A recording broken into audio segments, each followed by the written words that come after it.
Le rêve d'Andy Murray a pris fin ce soir face à Stefanos Tsitsipas, long format dans cette vidéo sur le choc du deuxième tour à Wimbledon, Djokovic qui répond à ses haters et le mot doux, subtil de Federer, c'est le programme exquis de ton nouveau digest de Wimbledon et on attaque juste après ça.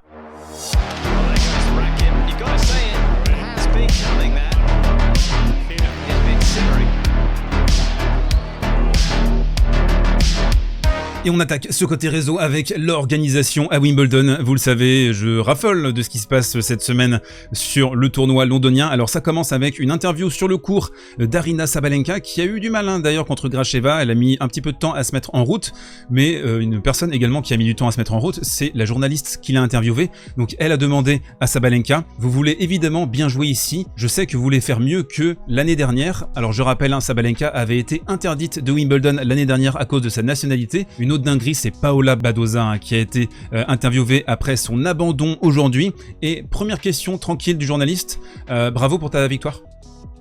Bah non, elle répond bah j'ai perdu moi, donc j'ai pas gagné. Le journaliste qui va continuer pendant 40 secondes, qui va essayer de se démêler de cette situation.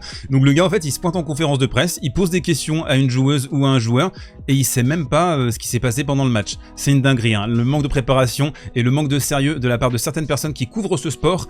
Un autre point est José Morgado qui est furibard. C'est rare de le voir furieux, mais il a parlé de la programmation à Wimbledon. On va voir d'ailleurs ce soir si le Djokovic-Wawrinka pourra se terminer avec le couvre-feu. Alors lui il revient sur la journée d'hier et il explique quelque chose ne va vraiment pas avec votre emploi du temps lorsque vous ne pouvez pas jouer 3 matchs complets dans votre stade principal et il n'y a pas eu d'interruption. Donc là il parle du Murray Tsitsipas qui a été coupé hier soir et donc c'est la dinguerie quoi. C'est la dinguerie, on commence à 13h30, on a un couvre-feu à 23h, on a 9h30 de jeu pour 3 matchs et demi. Mais non, faut pas changer les habitudes, faut pas changer les traditions, on va pas reculer le début de la journée sur le center court à 12h30 par exemple. Ah non, faudrait surtout pas prendre une bonne décision du côté de SWT19. Alors forcément on a de la nostalgie par rapport au grand tournoi que ça a été Wimbledon et on a justement cet article de Laurent Verne sur Eurosport, je vous mets le lien dans la description, ça fait 15 ans et un jour du coup qu'on a eu le match du siècle, le Fedal ultime, Wimbledon 2008, la finale. Alors peut-être pas la finale la plus importante de l'histoire du tennis, pour moi c'est Wimbledon 1980 entre Borg et McEnroe à Wimbledon justement. N'hésitez pas non plus par ailleurs à consulter le catalogue de la chaîne, vous avez par exemple ces matchs qui m'ont marqué, j'ai évoqué cette rencontre, un match qui m'a personnellement beaucoup marqué, vous le voyez, c'est le match du siècle Federer versus Nadal, Wimbledon 2008, je vous mets le lien à la fin de la vidéo. On enchaîne avec une autre info de ce côté réseau et Roger Federer justement qui a été interviewé, questionné sur le record qu'il détient à Wimbledon avec 8 victoires et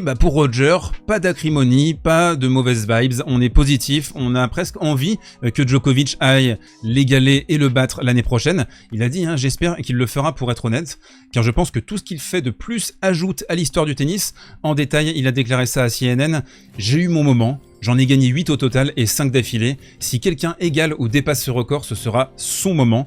Un joueur est toujours motivé pour battre les records, surtout Novak Djokovic, mais lorsque vous vous arrêtez et regardez le palmarès dans son ensemble, vous avez une perspective différente. Tout ce qu'il réalise s'ajoute à l'histoire du tennis, comme il l'a fait lorsqu'il a remporté son 23e tournoi du Grand Chelem à Roland-Garros, il y a quelques semaines. C'était une excellente nouvelle pour le jeu. En tout cas, je ne serais pas surpris s'il venait à remporter une nouvelle fois Wimbledon. Certains d'entre vous dans les commentaires vont peut-être se dire « Oh là, c'est bizarre quand même, un gars qui a passé toute sa vie à essayer d'accumuler les records, qui se fait battre et qui a aucun seum par rapport à ça. » Moi j'ai envie de le croire, j'ai envie de louer sa bonne foi, mais je sais que certains d'entre vous vont encore trouver des petites taquineries à dire sur Roger. Et puis on termine ce côté réseau avec la réponse de Novak Djokovic aux personnes qui le chahutent parfois sur certains cours du monde du tennis. On se souvient de l'US Open en 2015, Wimbledon 2019, surtout dans le 5e set où clairement les gens ont plutôt envie que ce soit Roger Federer qui l'emporte. Et lui, Novak, il a répondu à Sacha Osmo, donc qui est le journaliste officiel de Novak Djokovic. Il réveille quelque chose en moi, donc quand il me hue, qu'ils ne veulent peut-être pas voir. Intéressant. En fait, il me rend de service, dit-il. Alors c'est pas plus il m'encourage, c'est une mauvaise traduction, c'est plus il me hue, plus il me conteste, mieux c'est pour moi. Il réveille quelque chose en moi qu'ils ne veulent peut-être pas voir. Un gagnant Elle est pas mal, hein, cette réponse de Novak.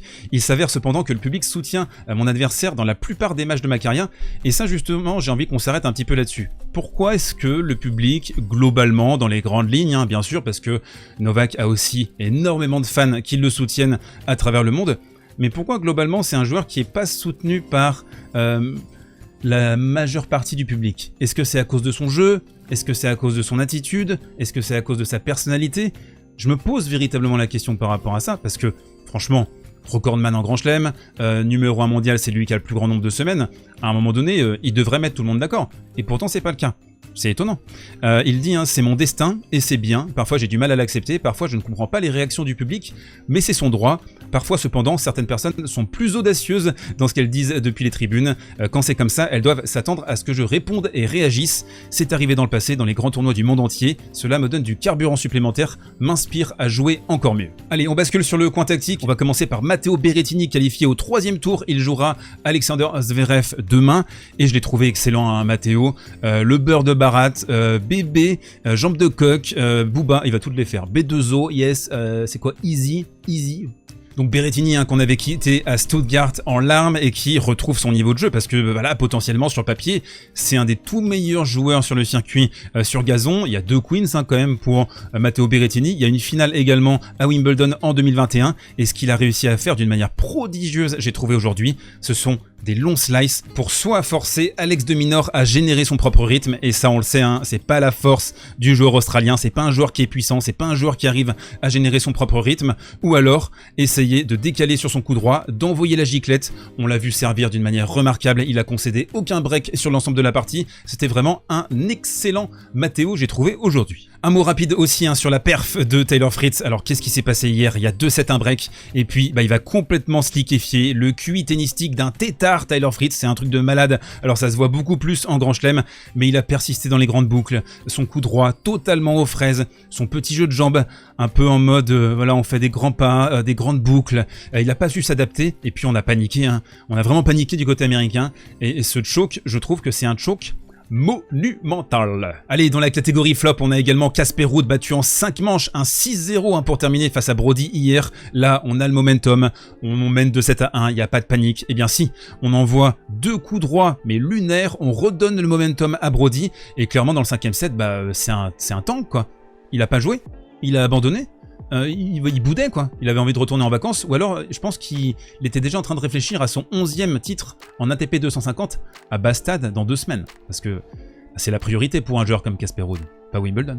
Mais bébou, on enchaîne sur le long format entre Stefanos Tsitsipas et Andy Murray. Donc le match a commencé hier, ici, premier set, et Steph qui a réussi à bien trouver, hein, cette zone préférentielle, le décalage coup droit, et une intensité, hein, assez paranormale, j'ai trouvé de la part du joueur grec depuis le premier point jusqu'à la fin. Peut-être son meilleur match depuis la tournée australienne en début de saison. Stefanos, hein, qui évolue sur un nuage pendant un set et demi jusqu'au tie-break du 2e set, en fait, plus précisément. Franchement, un niveau remarquable, très tranchant sur les appuis, très bas. Il arrive à être en résistance sur son revers, à pouvoir réorganiser et redécaler sur son coup droit dès qu'il a une opportunité. Et dès qu'il est sur son coup droit, Steph, il envoie des pancartes. Et c'est là aussi où tu te dis, ok, le mec est top 5, le slice est pas ouf, même si on va le voir, hein, sur la fin du match, il a réussi à en sortir quelques-uns, mais son coup droit, quand il est vraiment dans l'axe, quand ça clique, c'est un des tout meilleurs coups droits du circuit. Le match va s'équilibrer et tourner dans le tie-break de la 2e manche avec, tenez-vous bien, 2 fautes directes simplement pour Andy Murray sur l'ensemble de la 2e manche. C'est complètement lunaire. Alors, c'est 2 philosophies qui s'opposaient sur ce match. C'est la philosophie conquérante, offensive, pleine de panache d'un joueur comme Stefanos Tsitsipas, et d'un autre côté, Andy Murray, c'est plus le tennis cartésien, calculateur, avec un QI tennis prodigieux, dans la droite lignée d'un joueur comme Novak Djokovic par exemple. Et là, ce qu'il a réussi à réaliser d'une manière fantastique, j'ai trouvé, sur ce point, c'est que on a un retour sur le revers, et ensuite, il va mettre de l'intensité. Il va y aller plein fer pour surprendre Stefanos, et ça c'est quelque chose qu'il a très bien réalisé à ce moment-là de la partie, beaucoup moins à la fin. Début du 3e, et là on rentre dans la moiteur du combat, superbe passing, superbe retour également d'Andy Murray, et que dire, hein, de sa qualité de slice. Alors là c'est un slice vénéneux qui va s'écraser sur le gazon, tu peux rien faire pour Steph. On se retrouve le lendemain, donc aujourd'hui, cet après-midi, c'est la 2e partie de la rencontre, et c'est la 2e partie de l'analyse également, un départ moyen de la part d'Andy Murray, dans la lignée de ce qu'il a montré également au début du match, la veille, et ce service qui est sublime, qui est tellement important sur gazon, c'est le slice rentrant côté égalité sur le corps de l'adversaire, et surtout dans l'angle du revers pour Tsitsipas. Donc il n'a pas le temps de se décaler, il est obligé de faire un revers bloqué, et qui dit revers bloqué pour Stefanos Tsitsipas dit faute directe. Le 4e set va donc avancer sans histoire, on se retrouve dans le tie-break et là on a un point crucial. Alors on le sait pas trop forcément à ce moment-là, mais c'est à mon sens le point pivot de la partie, c'est 3 partout dans le tie-break, 30 échanges au total sur ce coup, et Andy Murray qui ne va pas réaliser ce qu'il a réalisé dans le tie-break du deuxième, c'est-à-dire envoyer des attaques tranchantes. Non, il va se contenter tout simplement de renvoyer des balles avec du volume, avec de la sécurité, et c'est ça le problème avec Andy Murray, et c'est aussi ce qui le sépare du Big Three, c'est que c'est un joueur qui n'a jamais vraiment su révolutionner son jeu, apporter des nuances vers l'avant. Alors ça peut s'expliquer par la grave blessure à la hanche qu'il a connue à partir de juillet 2017, même s'il est gêné les mois d'avant, et il paye surtout sa grande saison 2016, 90 matchs où il finit la saison de numéro 1 mondial devant Novak Djokovic, mais il n'a pas réussi à amener cette petite touche. Alors le service était très bon pendant une large portion de la partie, mais là précisément sur un point comme ça, tu peux pas attendre la faute adverse. Tu peux pas te contenter d'extraire une faute, surtout en ne provoquant pas du tout les choses. Début du 5e set, et on va continuer dans cette dynamique. Double faute pour Andy Murray, et la qualité, la capacité de Stefanos Tsitsipas à résister en slice, à déposer d'ailleurs quelques petits slices vénéneux juste derrière le câble.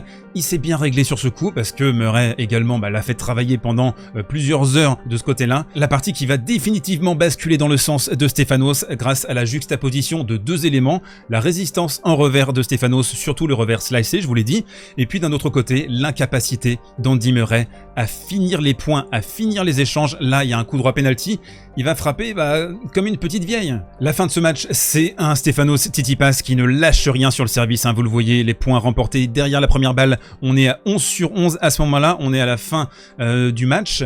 Il va y avoir un dernier jeu un peu difficile à terminer pour Stefanos, mais qui remporte un autre match au couteau, au combat, après le premier tour face à Dominic Thiem. On le retrouvera sur le 3e tour face à Djere, et Steph qui a montré des choses dans la combativité, dans l'animation, et peut-être qu'Andy Murray, là, sur ce match, a raté le dernier train de sa carrière, celui qui aurait pu l'emmener sur une 2e semaine en Grand Chelem. C'est un peu triste, mais le tennis de haut niveau est impitoyable. Mes sucres d'orge, on bascule sur la reco du jour, et demain nous sommes sur le 3e tour. Il va pleuvoir en plus demain manifestement, alors on a quelques matchs à regarder. Moi je vais regarder avec beaucoup d'appétit le Zverev Berrettini. Ça risque de promettre. Alcaraz Jarry aussi, pourquoi pas, il y a un petit Jeff Piejos éventuellement sur ce match. On se retrouve demain pour en parler. D'ici là, portez-vous bien, prenez soin de vous et mangez des fraises.